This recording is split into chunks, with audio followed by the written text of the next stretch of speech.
Class 11। आज आपका topic रहेगा vector addition. Vector additions, vector को कैसे ऐड किया जाता है, ये आपका फोर्थ पार्ट है। प्रीवियस वीडियोस में हमने parallel shift theorem, vector addition और सब्ट्रैक्शन के बारे में पढ़ा था। वेक्टर को ऐड करने के 3 मेथड हैं। सबसे पहला head tail method, head tail method. Second parallelogram, parallelogram method. And third triangle law, parallelogram law method. Fourth polygon law, polygon law. देखिए, आपको पता है वेक्टर एक ऐसी क्वांटिटी होती है, फिजिकल क्वांटिटी, जिसके पास मैग्नीट्यूड भी होता है, डायरेक्शन भी होता है।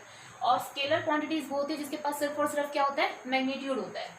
अगर मैं कहूँ 3 किलो के अंदर अगर आपको 4 kg ऐड करना है तो आप सीधा सा कहोगे 4 और 3 7 kg। मास, टाइम, लेंथ, ये सब कैसी यूनिट्स है आपकी, स्केलर क्वांटिटीज है। तो स्केलर को आप नॉर्मली अलजेब्राइक मेथड के तरीके से ऐड कर सकते हो। बट अगर मैं ये कहूँ कि अगर एक ये डायरेक्शन है, ये 3 मीटर टुवर्ड ईस्ट है, ठीक है, ये 4 मीटर नॉर्थ है, तो बताइए इसका रिजल्टेंट क्या होगा। आपको याद हो हमने इसको किया था, पाइथागोरस थ्योरम लगा दोगे आप, ये आ जाएगा आपका 5 मीटर, है ना। यानी कि 3 + 4 को जब आप ऐड किया तो 5 आया। इधर देखिए 3 और 4 तो 7 होते हैं, है ना, और आ कितना है आपका 5। तो यही आपका क्या है, वेक्टर एडिशन है। देखो 3 मीटर टुवर्ड ईस्ट, तो 3 क्या है इसका मैग्नीट्यूड, ईस्ट क्या है इसकी direction. 4 meter toward north, 4 meter इसका क्या है मैग्नीट्यूड, नॉर्थ क्या है इसकी डायरेक्शन। 5 मीटर क्या है इसका मैग्नीट्यूड है, और डायरेक्शंस हम निकालेंगे अभी इसके बारे में फर्दर डिस्कस करेंगे। और देखिए, अगर ये कहा जाए कि एक पर्सन ट्रैवल करता है 3 मीटर टुवर्ड ईस्ट, ठीक है, फिर वो ट्रैवल करता है 4 मीटर टुवर्ड वेस्ट, तो बताइए उनके बीच में डिस्प्लेसमेंट कितना है। डिस्प्लेसमेंट कितना हुआ, व्हाट इज द डिस्प्लेसमेंट।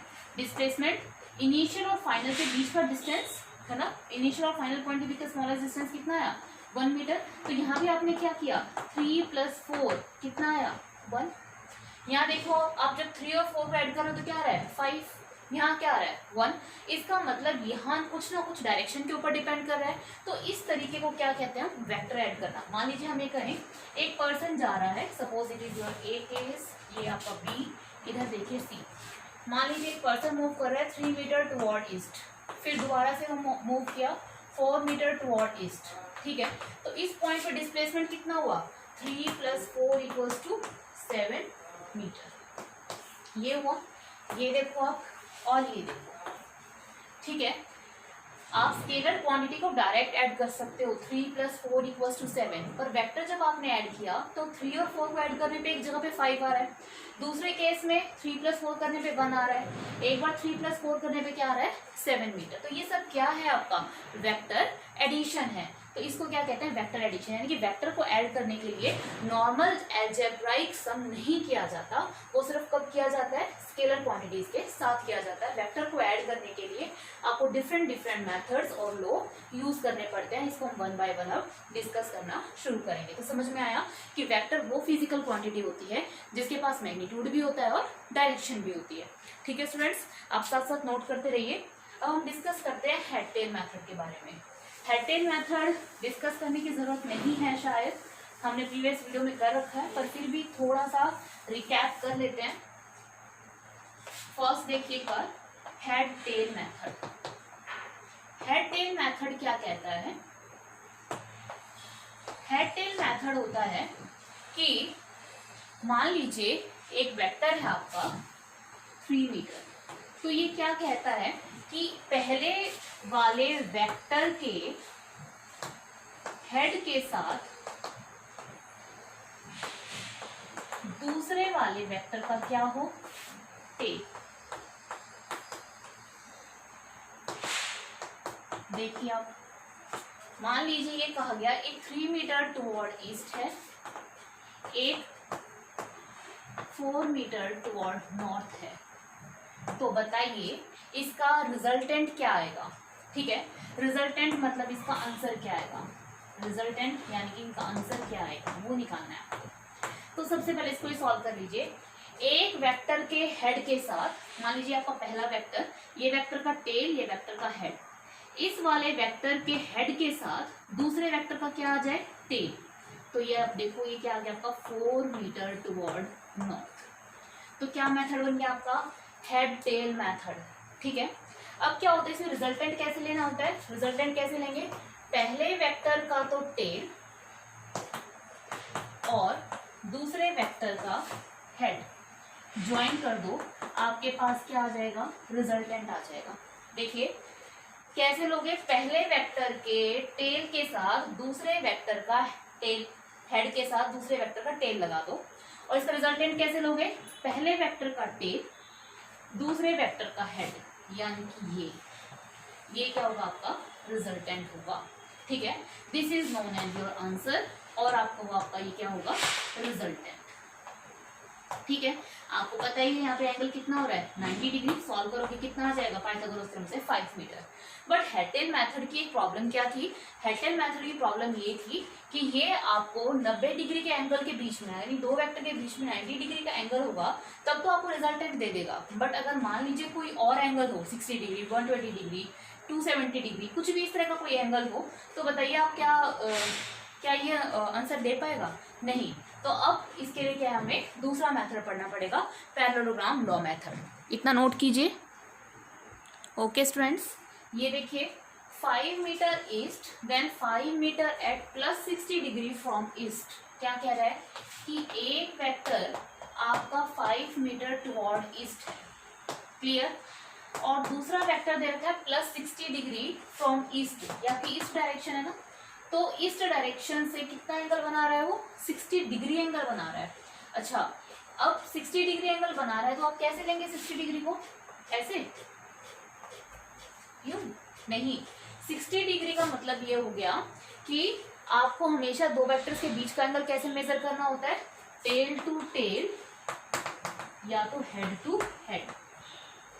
तो पैरेलल शिफ्ट से क्या करोगे, आप इस वेक्टर को ये मान लो कि आपने इसको यहां ले आए, ठीक है, तो ये 5 मीटर टुवर्ड ईस्ट, ये 5 meter at 60 degree plus 60 degree है, इसका मतलब ये एंगल यहाँ से एंटी क्लॉकवाइज डायरेक्शन में 60 है, माइनस होता तो ये एंगल क्लॉकवाइज डायरेक्शन में होता। समझ पा रहे हो, plus 60 degree is along anti clockwise direction and minus will be taken along clockwise direction. अब बताइए क्या आप इसे हेड-टेल मेथड से सॉल्व कर पाएंगे, नहीं, क्यों, एंगल कितना हो गया 60। हेड-टेल मेथड कब लगता, जब इनके बीच में कितना एंगल होता, 90 डिग्री, पाइथागोरस थ्योरम से सॉल्व हो जाता, बट अभी सॉल्व नहीं होगा। इसको सॉल्व करने के लिए हम यूज करेंगे पैरेललोग्राम लॉ। देखिए पैरेललोग्राम लॉ क्या कहता है, it states that when the two vectors are represented in magnitude and direction by the two adjacent sides of a parallelogram, then the resultant will be taken along the diagonal of a parallelogram। क्या कह रहा है कि अगर दो vectors magnitude में और direction, आपको पता है वेक्टर के पास दो चीज होती है, magnitude and direction, are represented by the two adjacent side of a parallelogram, और मैं यहाँ एक चीज और लिख रही हूँ, टेल टू टेल। अगर पैरेललोग्राम की दो साइड्स वेक्टर को रिप्रेजेंट करती है, और वो भी कैसे रिप्रेजेंट करती है, टेल टू टेल, ये क्या बन गया, देखो आपका पैरेललोग्राम बन रहा है कि नहीं बन रहा है, बन रहा है ना पैरेललोग्राम। अगर दो वेक्टर, मान लीजिए आपका है वेक्टर ए, ये वेक्टर है बी, ठीक है, अगर आपने इस तरीके से रिप्रेजेंट किया है तो आप ये क्या कह रहे हो कि दो एडजेसेंट साइड्स इस तरह से रिप्रेजेंट की जाएगी, दोनों के बीच में एंगल क्या हो, थीटा डिग्री हो, दो एडजेसेंट साइड को रिप्रेजेंट करता हो, तो रिजल्टेंट कैसे लिया जाएगा, resultant will be taken along the diagonal of a parallelogram, will be represented in magnitude and direction. इसका मतलब इन दोनों को ऐड करने के बाद भी जो रिजल्टेंट आएगा वो भी कैसी क्वांटिटी आएगी, वेक्टर क्वांटिटी आएगी। वेक्टर के पास क्या होता है, मैग्नीट्यूड भी होता है, डायरेक्शन भी। बस कंडीशन क्या है, दोनों वेक्टर कैसे लगाने चाहिए, टेल टू टेल, ठीक है। Resultant will be taken along the diagonal, देखिए है ना। और मैंने इसके ऊपर वेक्टर क्यों लगा दिया, क्योंकि जब इन दोनों को ऐड करेंगे ना तो देखना ये कैसी क्वांटिटी आएगी, वेक्टर। अगर r एक वेक्टर क्वांटिटी होगी तो हम इसका मैग्नीट्यूड भी निकालेंगे और हम इसकी डायरेक्शन भी फाइंड करेंगे। समझ पा रहे हो क्या कह रहा है कि अगर दो वेक्टर्स को पैरेललोग्राम की दो साइड से रिप्रेजेंट किया जाए, देखो इसका मैग्नीट्यूड a लेंथ और डायरेक्शन इज दिस, ठीक है। ये theta degree anti clockwise direction में, इस डायरेक्शन में length of arrow represent the magnitude, तो resultant will be taken along the diagonal of a parallelogram. समझ में आ रहा है, आप इसको अच्छे से नोट कर लीजिए। अब हम इसका करते हैं प्रूफ, ठीक है। इरेज कर रही हूं।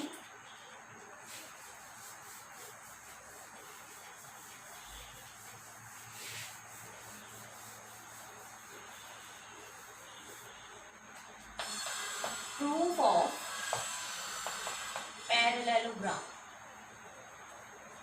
देखिए ये आपका ए वेक्टर, ये आपका बी वेक्टर, ठीक है। ये थोड़ा और बड़ा बना लेते हैं, ठीक है। मैंने इसको कंप्लीट किया, ठीक है। अब ये इसके बीचों बीच से क्या जाएगा, resultant.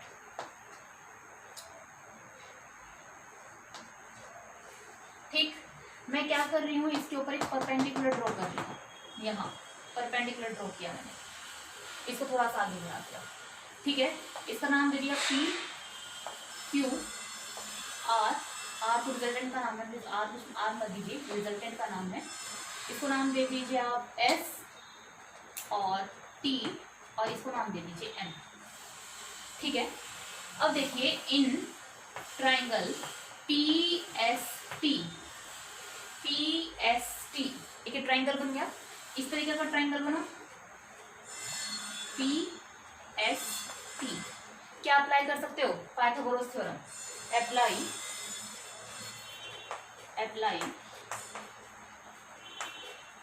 Pythagoras theorem.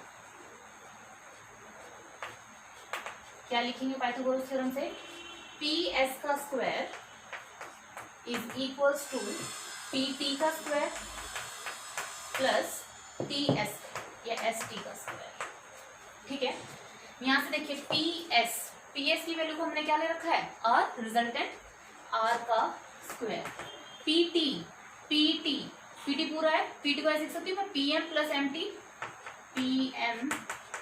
M T का whole square plus S T को मैं एस टी लिख लेती हूँ, एस टी का स्क्वायर, ठीक है। आर का square is equals to, P M की वैल्यू क्या है, ए वेक्टर है ना, मैग्नीट्यूड की बात चल रही है तो वेक्टर मत लगाओ, ए प्लस एम टी का स्क्वायर प्लस एस टी का स्क्वायर।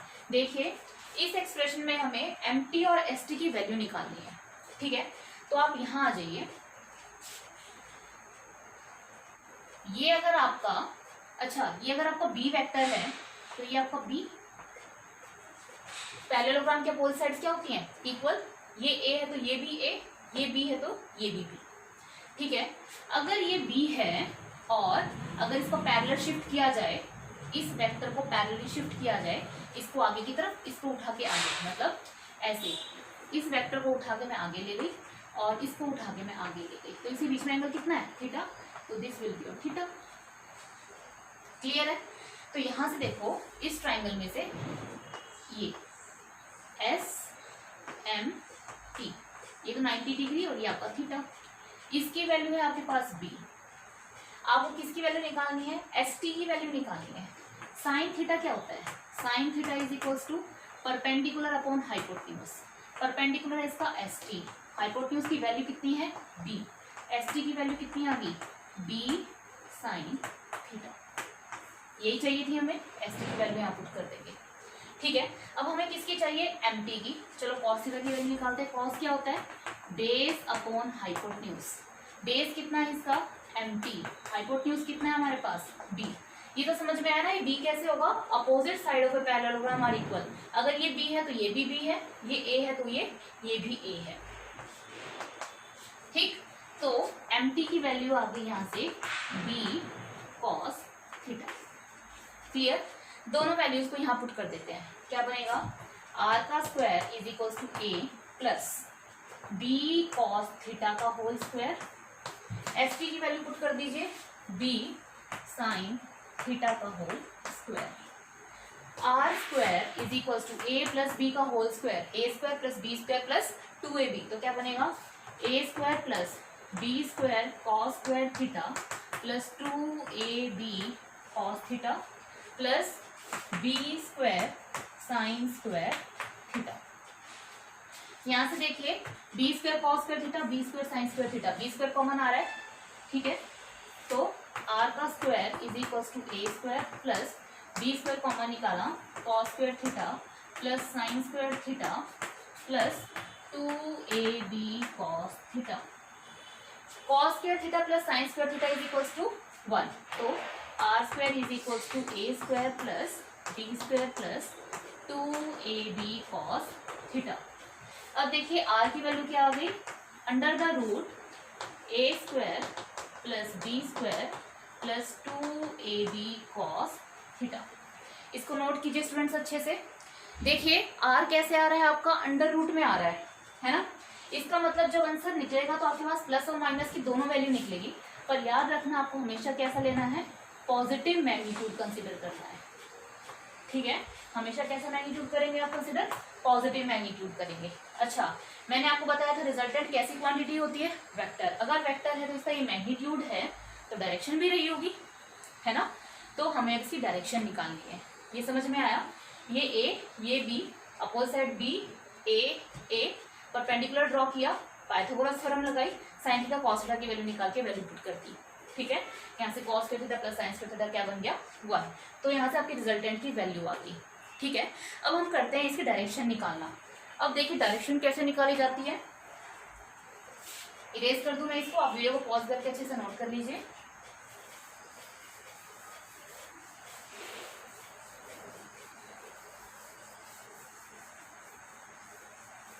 मान लीजिए ये रिजल्टेंट इस ए वेक्टर के साथ एंगल बनाता है अल्फा, क्लियर है, तो टेंजेंट अल्फा निकालो इस ट्राइंगल में, इन ट्राइंगल PST, इस ट्राइंगल में टेंजेंट अल्फा, टेंजेंट क्या होता है, परपेंडिकुलर अपॉन बेस, परपेंडिकुलर क्या है इसका ST, बेस क्या है इसका PT, तो ST PT को आप क्या लिख सकते हो, PM plus MT, PM plus MT, tangent alpha, ठीक है। Tangent alpha is equal to ST की वैल्यू हमने निकाली थी, कितनी आई थी, ST की वैल्यू आई थी B साइन थीटा, PM कितना था हमारे पास A, MT कितना था MT था B कॉस थीटा, ये आ गया पर टेंजेंट अल्फा, क्लियर है। मान लीजिए अगर ये रिजल्टेंट इसके साथ एंगल कितना बनाता बीटा, और हमें तो ये कितना दे ही रखा था, थीटा तो दे ही रखा था, ठीक है। मान लीजिए अब ये एंगल, ये रिजल्टेंट बी वेक्टर के साथ अगर बीटा एंगल बनाता, तो टेंजेंट बीटा आप सॉल्व करके देखना, आंसर आएगा A sine theta upon B plus A cos theta. ध्यान से देखिए पूरा एंगल थीटा है, ये अल्फा है, तो बीटा को आप ऐसे लिख सकते हो, beta is equals to theta minus alpha, ऐसे भी सोल्व हो सकता है, क्लियर है। तो आपके पास रिजल्टेंट की क्या आ गई, डायरेक्शन भी आ गई, तो यहाँ से अल्फा की वैल्यू क्या आ जाएगी, tangent inverse B sine theta upon ए प्लस बी कॉस थीटा। तो पैरेललोग्राम लॉ क्या कहता है कि अगर दो वेक्टर्स पैरेललोग्राम की दो साइड्स को रिप्रेजेंट करते हैं तो रिजल्टेंट उनके डायगोनल से बीचों बीच होके जाता है, जो एक ऐसी क्वांटिटी आती है वेक्टर जिसकी मैग्नीट्यूड कितना होता है, इसका मैग्नीट्यूड होता है A square plus B square plus 2ab cos of theta. What is the theta, theta is angle between A vector and B vector, और एंगल कैसे मेजर करते हैं वेक्टर्स के, टेल टू टेल या फिर हेड टू हेड, ठीक है। ये इसका मैग्नीट्यूड होगा और ये इसकी क्या होगी डायरेक्शन, वो डायरेक्शन ए वेक्टर के साथ कितना एंगल बनाती है, बी वेक्टर के साथ एंगल कितना बनाती है बीटा, ए के साथ कितना बना रही है अल्फा, ठीक है। अब हम इसके ऊपर न्यूमेरिकल्स करेंगे, आप वीडियो को पॉज करके इसको अच्छे से पहले नोट कर लीजिए। ये क्वेश्चन देखिए, two forces of magnitude 6 newton each act at a point as shown, find the resultant. इस तरह से आपको दिया हुआ है, एक ये 6 न्यूटन है, ये भी आपको कितना दे रखा है 6 न्यूटन, ठीक है, और इनके बीच में जो एंगल दे रखा है वो आपको दे रखा है 60 डिग्री। आपको ये बताना रिजल्टेंट क्या होगा। देखिए एक वेक्टर है ये, दूसरा वेक्टर है, दोनों कैसे मिले हुए हैं, टेल टू टेल, यानी कि दोनों वेक्टर के बीच का एंगल कितना है 60 डिग्री। तो हम लिख सकते हैं theta is equal to 60 degree. Resultant निकालना है, सीधा फॉर्मूला यूज कर दीजिए। देखो आप यहाँ टेल टू टेल और हेड टू हेड मेथड नहीं लगा पाएंगे, क्यों?